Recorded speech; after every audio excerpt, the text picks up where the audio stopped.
Alright, so whilst we're waiting for my food to cook, what happened in the previous issue of Ultimate Spider-Man issue 80? Well, if you remember, towards the end of the issue we had Spider-Man go into Kingpin's building, actually be propositioned and confronted by the Kingpin about taking down the Hammerhead villain.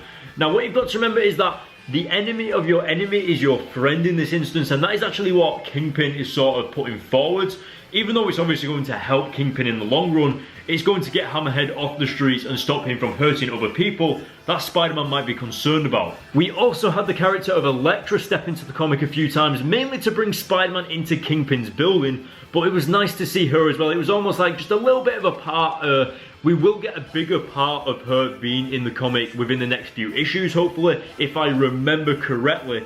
But we also have the character of Moon Knight coming into the next few issues as well. We didn't see him in the previous issue too much after Spider-Man had fought him on top of that building, but other than that, he will be returning again, and maybe with some other characters as well. Someone that there was a lack of in the previous issue was Mary Jane, Harry Osborn, and I hope to God, I cannot remember, but I hope they come back within the next few issues because they kind of ground the entire comic. Like, sometimes you kind of get lost in the superhero side of things, and the reason why Mary Jane and Harry Osborn and all that cool stuff with the school and Peter Parker's Peter life is that it grounds Spider-Man's character back to reality. So hopefully they should be coming back very, very soon. But another thing that you guys also liked was the darkness of the issue. It was quite a dark comic, and again, that's something that the Ultimate Spider-Man comics do so well, especially with the characters such as Venom. When Venom is in these Ultimate Spider-Man comics, they go really, really dark. I mean, do you remember when Eddie Brock and Venom were in the comics around Ultimate Spider-Man issue 34? If I remember correctly, those comics were super dark around Peter's father being killed and Eddie's father being killed and stuff like that. It was almost like it was a completely different comic book series. So it's nice to see that darkness here again, once again, with Moon Knight and Elektra and Kingpin. Right, the water is boiling, so I need to put some pasta in it, so yeah.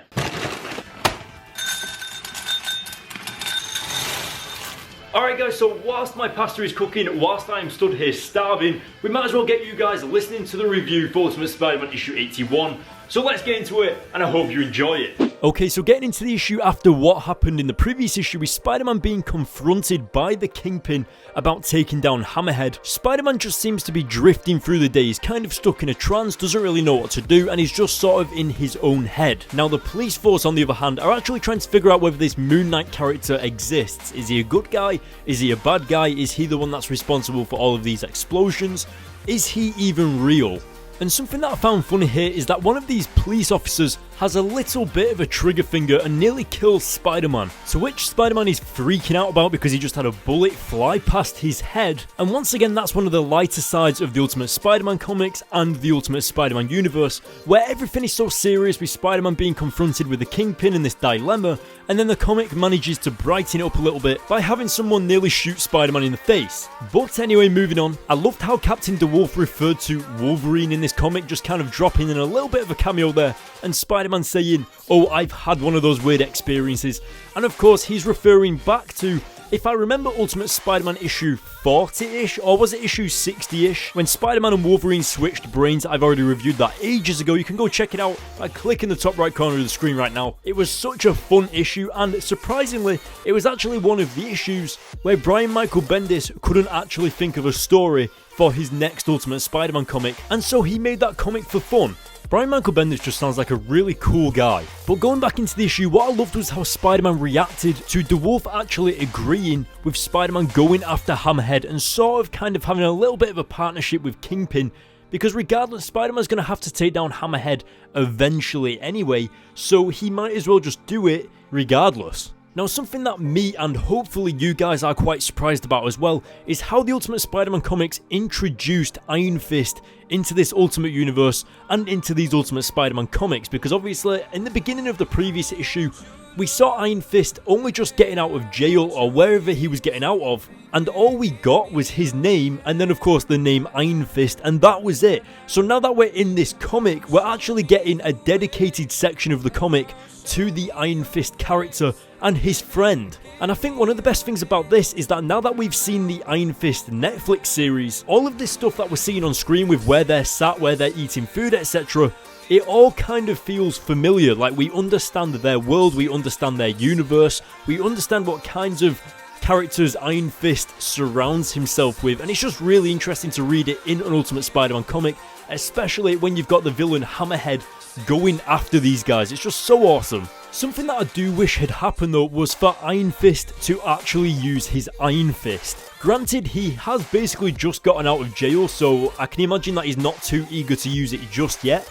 But I think it would have been nice to maybe get like a little bit of a teaser of it. But then again, maybe it's a good thing that we didn't see the Iron Fist, just because then we're kind of waiting for it to happen, so to speak. And we'll obviously most likely get it in the next few issues or in the next issue or something along those lines. I can't wait. Now, as for the art style of this comic, I think it did a really good job of representing the sort of martial arts and combat that Iron Fist puts across in this issue, and just generally in the Iron Fist Netflix series and onto these pages and panels in this comic. Because what you've got to think about is that if you as the artist on these Ultimate Spider-Man comics, you have to draw these characters in a certain way to the point where the reader can finish off your drawings using their imagination and picturing how the fight would turn out, etc.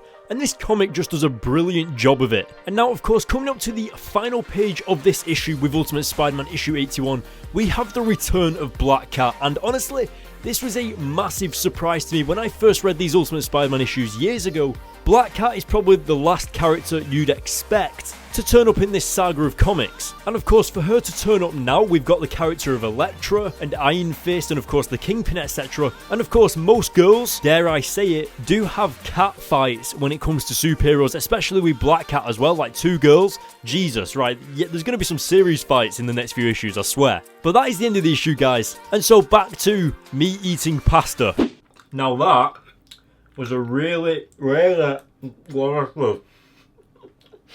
So in that issue, we also got the inclusion of an awesome character known as Danny Rand, aka Iron Fist. Now, I don't know if you guys have noticed, but we're sort of leaning towards a more martial arts sort of saga in the Ultimate Spider-Man comics, especially with the inclusion of someone like Elektra, who also runs alongside Daredevil sometimes in the movies, and of course in the Netflix TV series. And obviously towards the end, we had the reappearance of Black Cat. So basically, what we're seeing in Ultimate Spider-Man right now is a bunch of characters who don't really have superpowers. Iron Fist can obviously summon the Iron Fist, and he also knows martial arts, etc.